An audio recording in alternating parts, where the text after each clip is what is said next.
ଗୋଟିଏ କାଉ ତା ପିଲାମାନଙ୍କ ସହ ଏକ ଗଛ ଡାଳରେ ବସା ବାନ୍ଧି ରହୁଥିଲା।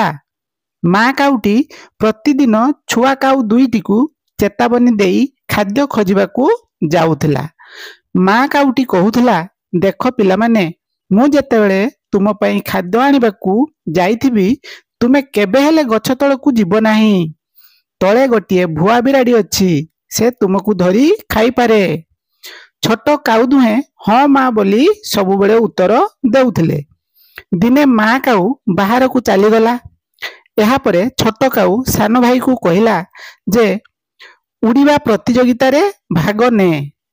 ପ୍ରତିଯୋଗିତା ଥିଲା ତଳକୁ ତଳକୁ ଉଡ଼ିବା ଆଉ ଶୀଘ୍ର ଉପରକୁ ଉଠିବା। ସାନ କାଉ ପ୍ରଥମେ ତଳକୁ ଆସିଲା ଆଉ ସଙ୍ଗେ ସଙ୍ଗେ ବିରାଡ଼ି ତାକୁ ଧରିନେଲା। ସାନ କାଉ କହିଲା, ବିରାଡ଼ି କକା, ମୋ ବଡ଼ ଭାଇର ମୋ ଠାରୁ ବେଶୀ ମାଂସ ଅଛି।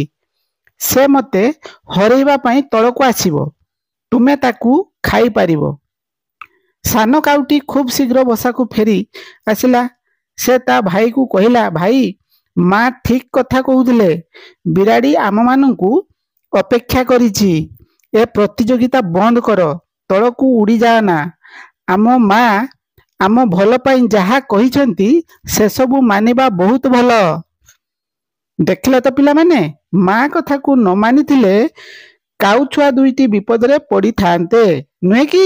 ସେଥିପାଇଁ ଗୁରୁଜନଙ୍କ କଥା ମାନିଲେ ବିପଦ ଆସିବ ନାହିଁ। ବୁଝିଲ? ଧନ୍ୟବାଦ।